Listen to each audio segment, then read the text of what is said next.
Ihahayag ko ang kapangyarihan ng aking iglesia.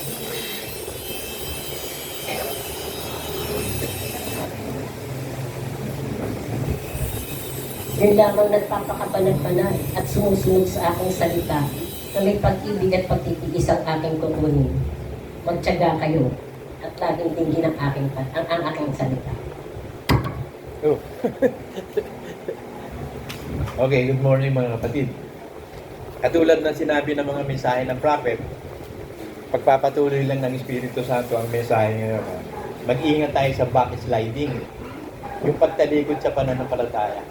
Kasi itong mga huling araw na to, magiging mapanganib na ang mga tao maibigin sa sarili, maibigin sa salapi, at marami yung magpo-fall away. Tatalikod na sa pananampalataya, sa tunay na pananampalataya. Kaya mag-ingat tayo mga kapatid. Kung may nakikita tayo mga kapatid na tila nanlulupaypay na, nangihina, ipag-pray na lang natin na ipag-pray. Huwag na tayo mag-criticize. Huwag na natin, kung kausapin man natin siya, kausapin natin siya na may pagpapahinuhod na kapatid. Last days na ngayon. Kasi sabi ng Panginoon kung paano yung panahon ni Noah, na ang tao doon ay ubod ng sama kasi nagkahari ang mga anak ng demonyo, mga Nephilim. Puro kasamaan ang ginagawa. Continually. Na ang laman ng isip ng mga tao, puro kasamaan na lang, continually. Yun din ang panahon ngayon Makikita natin, ubod na samahan ng mga tao ngayon. Kaya parang katulad ni Noah, kung paano iniligtas ng Panginoon sa pamamagitan ng tubig. Ang lahi ni Noah, sinakay sa arko para iligtas. Ganon din tayo, ililigtas din tayo sa pamamagitan ng tubig na may salita ng Diyos. At ang magiging arko sasakyan natin ang iglesia itinayo ng Ama sa pamamagitan ni Kristo. Kaya kapag nakasakay ka na doon sa iglesyang yon, mag-iingat ka, huwag kang tumalon. Huwag kang dumay doon sa dagat. Huwag ka aalis doon, manatili ka, maghintay na humupa ang tubig at makababa ang mga iniligtas at dalhin tayo ito sa promised land. Kasi yung panahon naman ng Old Testament, parang lumalabas na Jesus Christ doon, si Moses. Siya yung liberator Niligtas niya ang iglesia ng Israel sa kamay ng Paraon kay Satanas sa Egypt. Dinala doon sa promised land sa pamamagitan ni Joshua. Si Joshua naman ay parang katulad din ni Jesus Christ. Siya yung umakay sa iglesia para dalhin sa promised land. Ganon din ngayon Isinugo ng Ama at ng Panginoong Jesus ang Espiritu Santo na siyang aakay sa atin. Na siyang aakay sa atin papunta doon sa promised land. At ang promised land ngayon na pangako, yung langit na. Kasi yung promised land na pinuntahan nila doon, pinamumugaran yun ng mga Nephilim, ng mga masasamang tao pa rin Kaya sabi ng Diyos sabi, may-ari yung lugar na pupuntahan nyo, palalayasin nyo. So para makamit natin ang katagumpayan, na makarating tayo sa practice, palalayasin natin ang kalaban. Hindi pwedeng, at binigyan na tayo ng Diyos na kapangyarihan palayasin ang kalaban. Sabi to God, resist the devil, and the devil shall flee. Sa Romans 6:22 sinasabi, iniligtas na tayo sa kadiliman, nilagay tayo sa kagila-gilalas na liwanag, binigyan tayo ng kapangyarihan ng Diyos na may bunga na sa ikababanan. So kaya mo na magpakabanal. Huwag mong tatanggapin yung sinasabi ni Sanas na hindi mo kaya. Ang sabi ng Diyos, kung kaya mo, may pangyayari sa sumasampalataya. Halimbawa, meron kang isang kasalanan na inuulit-ulit mo, ang gagawin mo lang doon, lagay mo sa puso at isip mo, hindi ko na ito i-commit. Panginoon, tulungan mo ko, hindi ko na i-commit ito, nagsisisi na talaga ako. Huwag maaalis sa puso at isip mo yung araw-araw. Lagi na sa puso at isip mo, hindi ko ito gagawin. Kasi pag yung nasa isip mo, gagawin ng Diyos, tulungan ka. Kasi sabi sa 1 Timothy 3:12, yung nagpapakabanal-banal kay Kristo, uusigin yan At yung mga nagpapakabanal-banal ngayon, uusigin ng demonyo. At yun ang mga nagpapakasama-sama, yun ang mga anak ng demonyo. So, lulupigin ng Diyos siya, hindi na sa pamamagitan ng tubig. Apoy na ang gagamitin ng Diyos dyan. So, meron pang pagkakataon tayo na magsisi, may pagkakataon pa tayo na magbago. Magkaroon ng change of mind in the spirit of our mind. Magkaroon tayo ng tunay na repentance. Iwasan natin ang mag-backslide. Delikado Kasi pwedeng burahin ang pangalan mo sa aklat ng buhay. Kasi we are saved by hope Iniligtas lang tayo sa pamamagitan ng pag-asa. Ngayon yung natitirang faith and love, greatest doon yung love. Ngayon yung pananampalataya mo, kailangan it is done with love. At yung love, pagsunod sa lahat ng utos ng Diyos. And the greatest is love. And the greatest is Jesus Christ because He's the love of God. So, ibinigay sa atin ang love of God, manatili tayo sa pag-ibig ng Ama, mananatili tayo sa pag-ibig ni Kristo, mananatili tayo sa pag-ibig ng Espiritu Santo. Kasi ito huling araw na to, magiging napakasama na. Eh, yung mga Espiritu nga nakakahawa eh. Pero dahil nga, hinirang tayo ng Diyos, hindi tayo makakahawa. Pero magtiis lang tayo hanggang wakas. Sabi sa Matthew 24:12, at dahil sa pagsagana ng katampalasan, ang pag-ibig ng marami manlalamig. So, mag-ingat tayo, baka mamaya nanlalamig ka. Nagiging malahining. Yun ang simula nun, yung malahining eh. Pag ikaw malahining nga, ibig sabihin, maglalamig ka na nun eh. Kaya tingnan mo sarili mo kung malahining ka. Kailangan magkaroon ka ng determination na talagang mananampalataya ka. Give it all. Kasi minsan lang tayo mabubuhay. Hindi na uulitin ng faith. Hindi na isa lang ang pag-asa. Walang dalawang pag-asa, isa lang. At isa lang ang unang pag-ibig, walang pangalawang pag-ibig. Kaya sabi ng Diyos to sa Revelation 2:4, bilaban ako sa'yo, iniwan mo yung unang mong pag-ibig. Magsisigat, manumbalik ka sa dati. So ang pag-asa lang ng mga tumatalikod sa pananampalataya, iniwan ang unang pag-ibig, makabalik. Kaya mapalad ka kung ikaw ay nanlamig na, pinag-init ka ng Diyos, nakabalik ka. Mapalad ka, nag-backslide ka, pinatawad ka ng Diyos. Kasi napapatawad yung backslider. Sabi sa Jeremiah 3:22,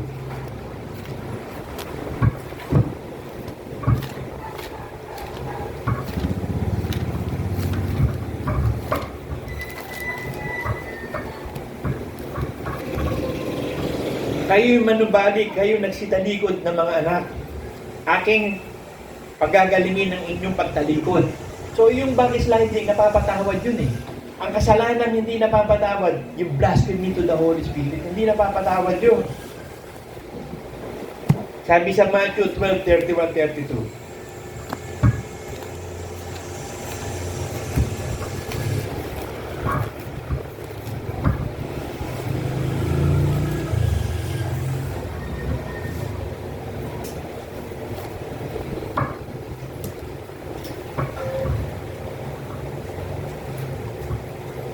mag-ingat tayo mga kapatid. Kasi yung backsliding, hindi mo napapansin yan eh. Nagbabackslide ka. Tinatamad ka. Nagiging malahininga ka. Kapag nararamdaman mo na ngayon ganyan pakiramdam, nadadala ka na, demonyo yan eh. Submit to God, resist the devil.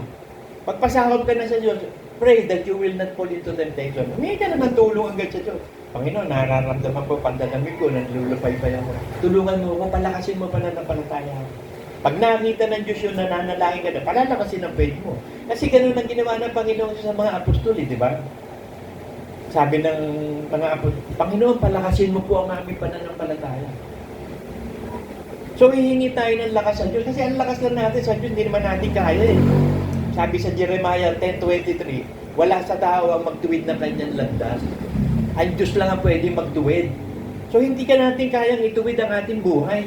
Hindi natin pwedeng itama ang buhay natin. Ang Diyos ang nagtatawid niyan. Kaya ang ginawa ng Diyos, binigyan tayo ng renew the spirit. Binago yung espiritu natin, kaya banal na. Ibinigay ang Holy Spirit kasi walang pwedeng gawin ng tao. Ang tao ay masama. Hindi nakaabot sa sukatan. So para tayo makasunod sa Diyos, ibinigay ang Holy Spirit. Yung Holy Spirit ang tatak ng ating pananampalataya. Ang Holy Spirit ang tatak. Kaya huwag mong paiiyakin ng Holy Spirit. Do not grieve the Holy Spirit of the Lord. Ito sabi, kaya't sinasabi ko sa inyo, ang bawat kasalanan at kapusungan, ipatatawad sa mga tao, datapwat ang kapusungan laban sa Espiritu hindi ipatatawad.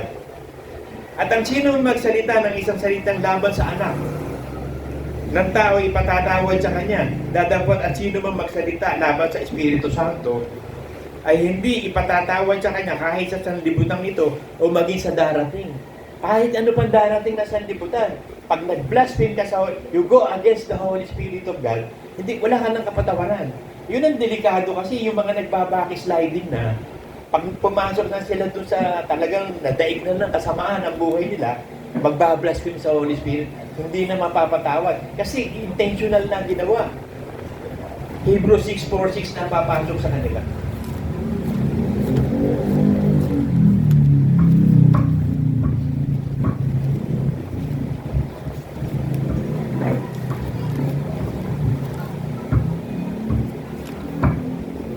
Kasi parang ang kamatayan naman, unti-unti din yan eh. Parang sakit yan eh. At pag nagkasakit yan, hindi ka naman agad mamamatay eh. Pahihinain muna lahat ng internal organs mo eh. Iko-contaminate lahat ng internal organs, papatayin ng mga cells ng katawan mo.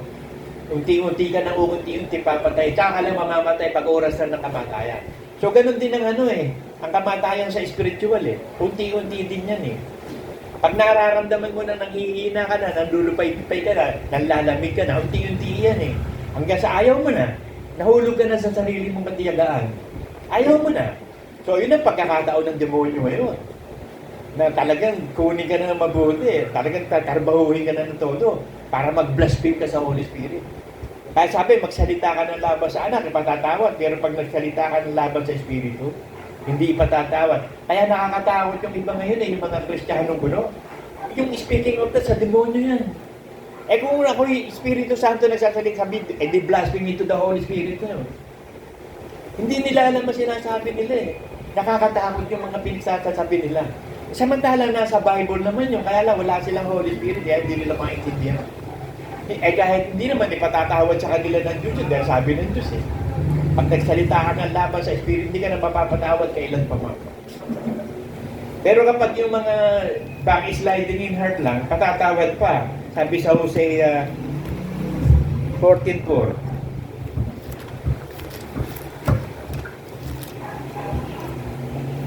Aking gagamutin ang kanilang pagtalikod.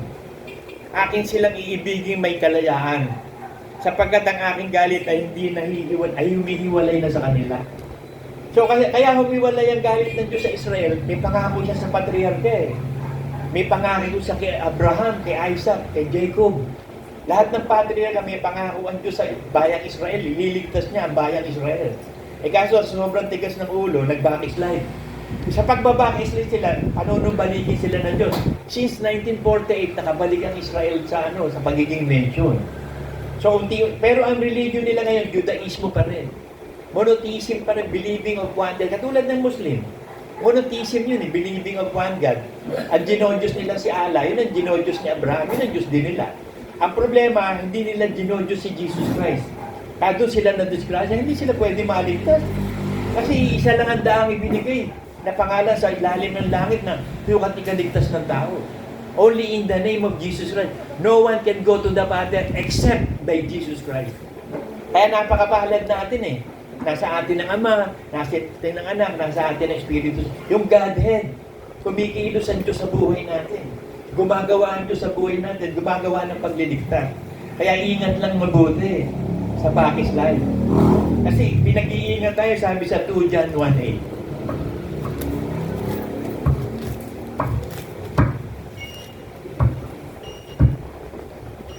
Mag-ingat kayo sa inyong sarili upang huwag niyong iwala ang mga bagay na aming pinagpagalan, kundi upang tanggapin ninyo ang isang lubos na kagantihan. So ikaw ang pwedeng magwala ng kaligtasan mo. Kasi ligtas na tayo by hope eh. Ang problema, naging careless ka eh. Hindi mo inalagaan yung regalong ibinigay ng Diyos sa'yo na kaligtasan. Naging baliwala sa iyo pamumuhay mo, nabuhay ka ng buhay ng isang unbeliever. Kapag marami ang kasalanan mo, palalayasin ka na ng Diyos, iiwan ka na ng Espiritu Santo. Tinitiyaga tayo ng Diyos eh. Tinitiyaga ng Espiritu Santo para magtiyaga tayo. Ibinigay lahat ng bunga ng Espiritu Santo para mailigtas tayo. Kung wala ang Espiritu Santo, hindi tayo magkakaroon ng bunga ng Diyos. So kung wala kang bunga ng Diyos, hindi ka maliligtas. Kaya proseso ang kaligtasan. Ngayon, pag nararamdaman na natin, yung nanay mo, tatay mo na Kristiyano, kapatid mo, talagang nanlulupay, nangihina, pagsabihan mo, paalalahanan mo, kapatid, nasa huling araw na tayo. Medyo ayusin na natin ang buhay natin. Maging pakatatag na, nagkaroon ka ng determination. Kasi yung self-control without determination, hindi rin tatalot na todo. Yung self-control na ibinigay ng Diyos sa atin, humingi ka ng determinasyon. Kasi pag determine ka maliligtas ka eh. Halimbawa, sugal. Para maging, ako kasi sugarol ako, kaya ako sinasabi ito, sample sa inyo. Yan ang addictive sa lahat. Yung mga droga, hindi pa masyadong addictive yun eh. Kaya mo pa makontrol, pero ang sugal, naku, ang hirap kontrolin yan. Makokontrol lang yan kung may Diyos ka. At ang gagamitin ng Diyos sa'yo, pananampalataya. Talagang sasabihin mo sa sarili mo yun, nananampalataya ako, bago ako nilalang. Lumang pagkatayo, hindi ko gagawin. Araw-araw ako, madalas yan kasi sugarol ako eh. Yun ang ginagamit ni Satanas sa akin, magsugal eh. Hindi na, bago na ako nilalang. Lumalaban ako araw-araw dyan. Nagtatagumpay ako sa pakikipagdigma, fight a good fight of faith. Ano man yung kahinaan mo, yun ang gagamitin ni Satanas sa'yo para maibalik ka sa dating pagkatao. Pero pag nadaig ka, doon ka malidisgrasya. Sabi sa 2 Peter.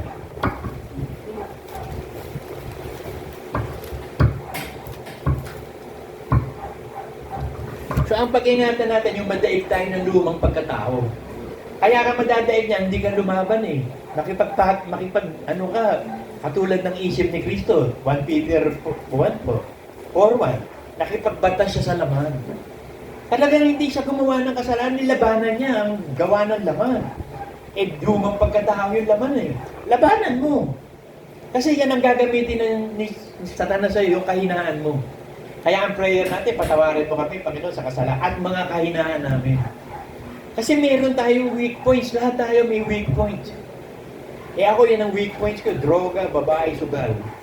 Yan ang ginagamit sa akin. Buti na lang may Holy Spirit binigay sa akin. At nandun yung pananampalataya ko. Katulad nung sinabi nung, di ba yung inaagasan? Sabi niya, mahipo ko lang yung laylayan ng damit ng Panginoon. Gagaling ako.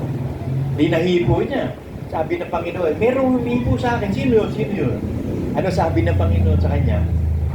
It is done unto you as you believe. Pinagaling ka ng pananampalataya. Go! Malinis ka na. Huwag ka na lang mag-asahan muli para hindi bumalik ang sakit mo. So yung faith ng babae talaga, nandun yung faith niya. Kapag nahipo ko.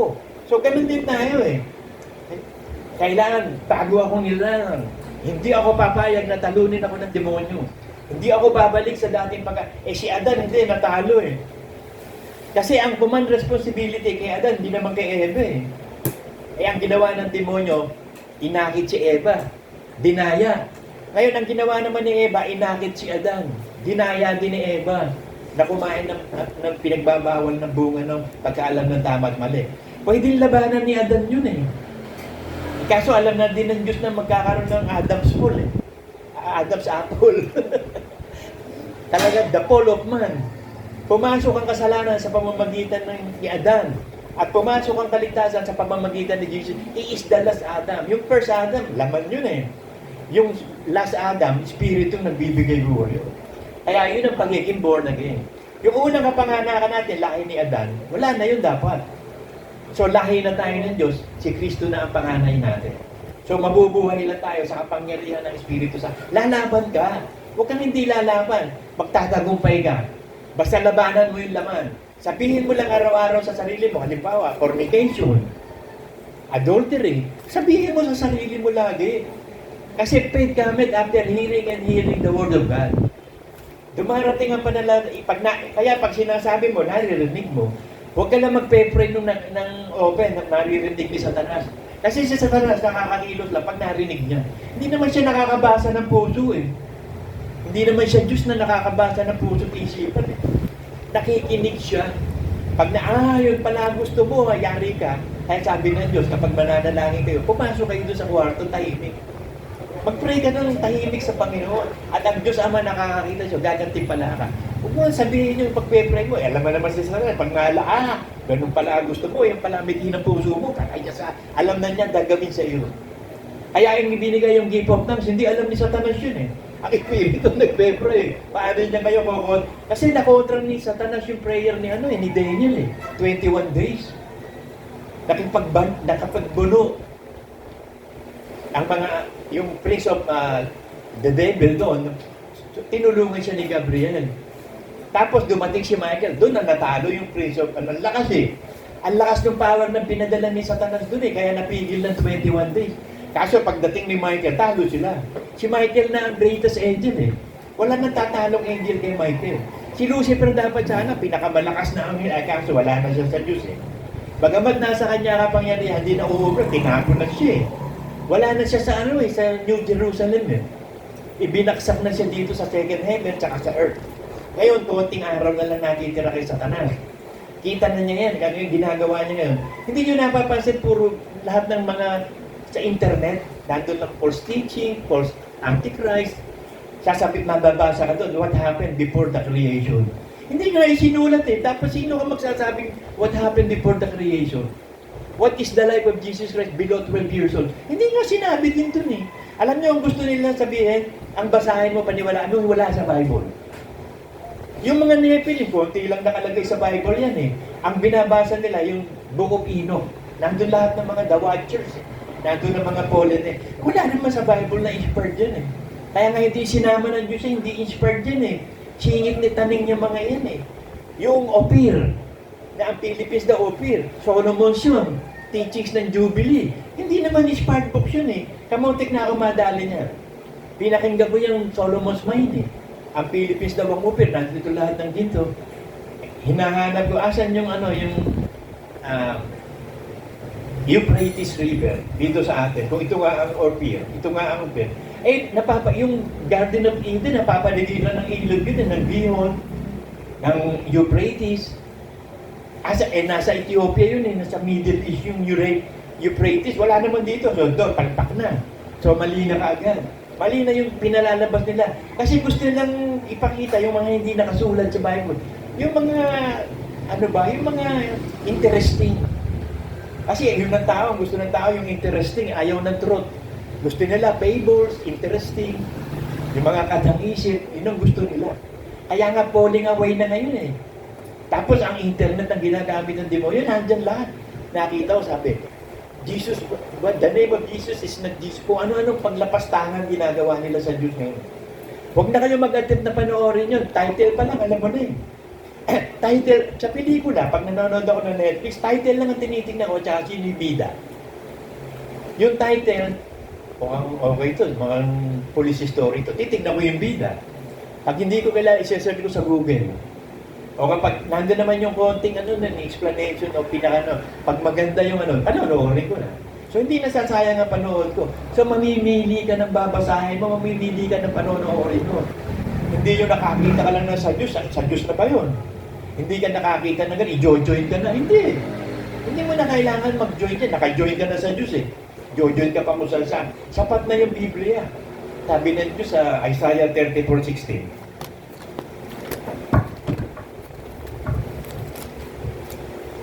Inyong saliksikin sa aklat ng Panginoon at inyong basahin. Kahit sa mga ito ay hindi magkukulang. Walang mangangailangan ng kanyang kasama sapagkat iniutos ng aking bibig at pinisa sila ng Espiritu Santo. So hindi na kailangan pang meron ka pang ibang reference by book para sa Bible. Hindi na. Sapat na itong Bible. Yung Old Testament, tsaka New Testament, tapos sapat na yan. Okay na yan. Ang gagawin mo na lang, sundin yung nakasulat. At ang susundin mo ngayon, yung New Testament na kautusan kay Jesus Christ na. Kasi, di ba nagkaroon ng configuration doon sa bundok? Nandun yun si Peter, si John, tsaka si James. Nandun si Elijah, si Moses. Nag-glorify yung dalawa. So, meron talagang glorification. Glorification ng mga Old Testament na nandun si Moses, si Elijah, mga mga prophets and patriarch yan eh. So, maraming i-glorify na namatay nung panahon ng Old Testament. Ngayon, sabi ni Pedro, Panginoon, igagawa ka namin ang pupul, kayo tatlo. May narinig sila salita, sabi ng ama sa kanya, siya ang anak kong kinaluluwa, ang sundin nyo siya. So, ang susundin natin, New Testament na, ang susundin na natin, hindi na yung aral ni Moses at ni Elijah, para mag-glorify ka, hindi na, New Testament church na. Sabi sa Acts 13:39.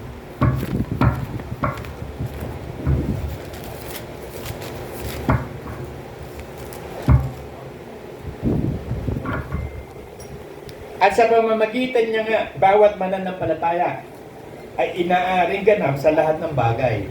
So, kanino mananampalataya kay Jesus Christ na isinugo na naman? Sa mga ito, hindi kaaariing ganap sa pamamagitan ng kautusan ni Moses. Kaya nga sinabi na ng Panginoon kay Pedro ang anak ko ang sundin ninyo, siya ang pakinggan nyo. O ganun din doon sa rich man, di ba? Di ba meron sabi ng rich man, Panginoon, ano po ba gagawin ko para makapasok ako sa kaharian ng langit?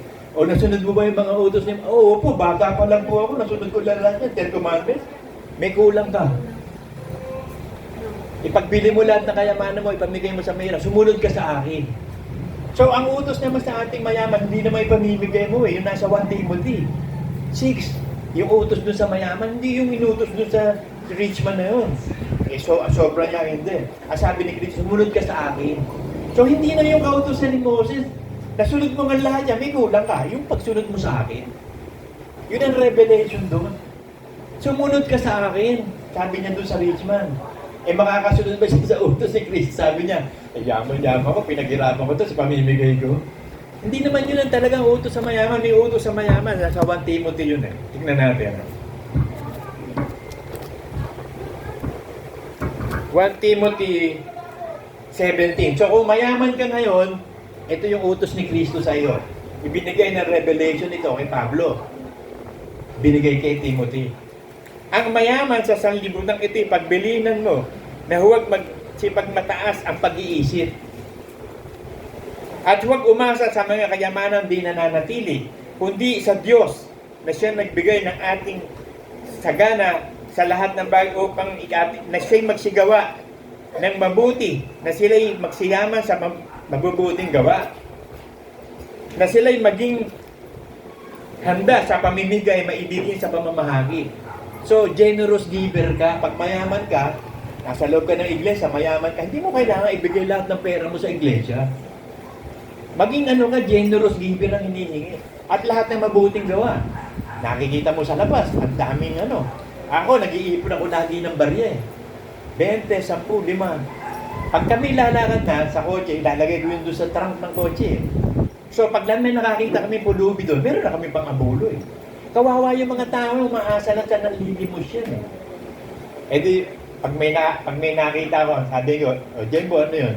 Buntis. 100 bigay mo, buntis Matanda, 100. Ang laki ng katawan, 5 piso. Piliin mo rin yung bibigyan mo kasi minsan yung iba nagsasamantala Pero nabigyan mo pa rin.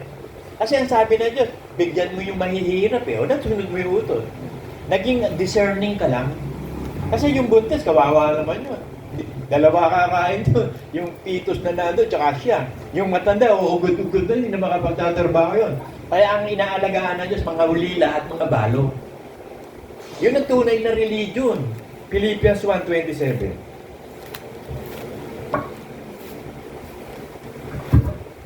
James 1:27 yata. James 1:27 pala. Kasi kung ikaw may religion, ibig sabihin ng religion returning to God Uri ng pagsamba, uri ng pananamba. Yan ang religion Kaya religion Nanunumbalik sa Diyos. Ang dalisay na relihiyon at walang dungi sa harapan ng ating Diyos na tama ay ito. Dalawin ang mga ulila at ang mga babaeng bago sa kanilang kapigatian. At ingatang walang dungi sa kanyang sarili sa sanlibutan. So, kapag may religion ka pala at may Diyos ka, nagpapakabanal ka. Tapos, ang tutulungan mo, yung walang kakayanan magbayad sa iyo. Yung walang kakayanan ng magbuhay sa sarili niya.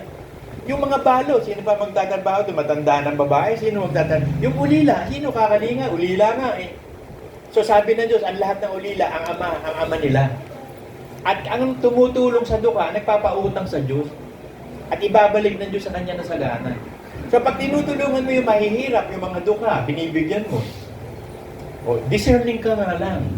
Kasi nung sa gasolinahan doon, nagpapakarga akong gasolina, may lumapit na bata sa akin, nanlilimos, binigyan ko ng pisong 4 na benjing ko, tinapon. Sabi niya, hindi naman ito pera Sabi niya, 5 piso bigay mo sa akin. Ay pa pwede mo, umalis ka na, sisikaran kita. Binigyan na nga kita, hindi mo ibinato. Parang si Judas, ibinato yung 30 pirasong pilak Hindi daw pera yon. Kita mo ang mind ng bata ngayon, hindi na pera yon. Hindi alam, makukulong siya doon. Meron batas dyan. Tungkol sa mga minting ng mga coins, sa pera. It is a medium exchange. Pag hindi mo tinanggap, pwede kang kasuhan, Pwede kang ireklamo dyan. Ngayon, ang mga bata, alugod na rin ang sasama Mga rapist ngayon, bata at bakit? Nakakapanood ng rated X, open na open ng internet Meron ka lang, may cellphone lang sila, makakapanood na sila ng Triple X. Kaya alam nila kung paano gagawin, mga rapist eh. Kaya ubod ng sama eh. Kaya itong panahon ito, katulad ng panahon ni Noah, ubod na sa puro anak ng demonyo, naglipa na. Ang liit pa lang na bata, talagang grabe na kasamaan eh. Yung mga matatanda na eh. Ang tatanda na, nire-rape mga anak pa nila. Di ba dapat nire-rape pa ng iba? Ubod na nasama ang solusyon niyan, lipulin niyan. Pero bago lipulin niyan, aalisin muna yung matuwid. Katulad ng Sodom at Gomorrah. Hindi naman binaksakan ng apo yun, ang hindi nandun pa si Lot, tsaka yung asawa at anak eh. Ang problema nitong yung asawa nag-backslide, tumalikod. Sabi ng Panginoon, huwag kayong tatalikod ha. Dire-diretso lang ang lakad, go ahead na, one way lang tayo sa pananampalataya. Huwag kayong lilingon sa likod, magbabakslide, magiging asin ka, o di namatay. Yun lang ang problema. Yung tatlo nakatakas. Pumunta sila doon sa lugar ng nabuhay sila sa ibang lugar. So, yung backsliding, ayaw ng Diyos niyan. Saka sabi, yung mahawak ng araro, huwag na lilingon sa likod, hindi ka karapat dapat. At hindi ko kalulugdan na umuurong. Hebrews 10:38.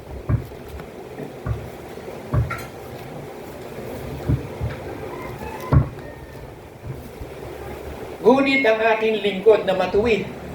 So, merong lingkod na hindi matuwid eh. Merong lingkod na masama eh. Di ba pinaladas nga ng Diyos yun? Sabi ng Panginoon, kami po'y nagsasampalataya sa iyo. Kami po'y nagsalita sa iba't ibang wika, nagpalayas ng demonyo, sumunod sa utos mo. Hindi ko kayo kilala at tampalasa. Lumayas kayo sa harap ko. O kita mo yun ha? Hindi matuwid yun. Pero naglingkod yun. Nagsabi nga, nag-preach kami, Panginoon. Nagsalita kami sa iba't. So may power. Eh pa si Lucifer, may power din pupunta sa impyerno.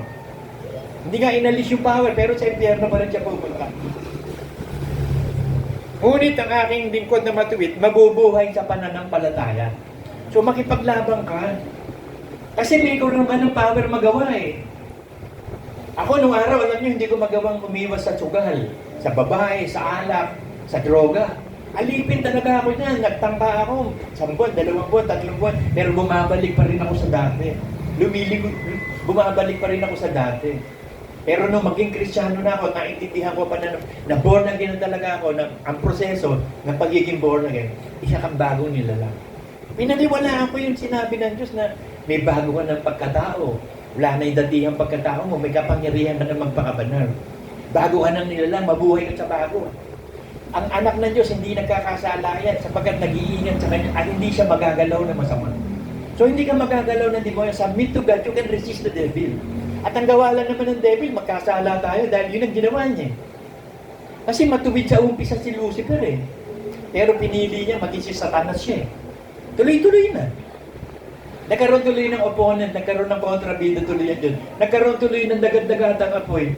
Wala naman dagat-dagatang apoy sa plano ng Diyos talaga eh. Kasi nagkaroon na ng plano ng Diyos nung nagkasala na nga si Lucifer at lahat ng tao hindi sasampalataya. At kung siya'y umurong, hindi siya kalulugdan ng aking kaluluwa. So pag nag-backslide ka, umurong ka, hindi ka kalulugdan ng Diyos. Pag hindi ka kinalugdan ng Diyos, eh di ano gagawin sa'yo? Hindi magagalit siya, hindi siya nalugod eh. Hindi magagalit siya sa iyo. Ay pag nagalit ng Diyos sa'yo, ano gagawin niya? Itatapo ka sa impyerno. Kaya sabi, huwag kayong matakot doon sa bumapatay ng katawan. Si Satanas lang nagawa nun. Matakot kayo doon sa matapos pumatay ng katawan. May kapangyarihan ibulin yung kaluluwa mo sa impyerno. Yun ang katakutan mo. Huwag kang matakot sa mga ganyan. Katawan lang yan, yan yung papalitan yan eh. Kita mo si Abraham. Di ba sabi na Diyos, ialay mo si Isaac? Eh alam ng Diyos, pwedeng buhayin si Isaac. Kaya sige, iaalay ko. Alam niya, mabubuhay yung anak niya, kaya pwede mamatay.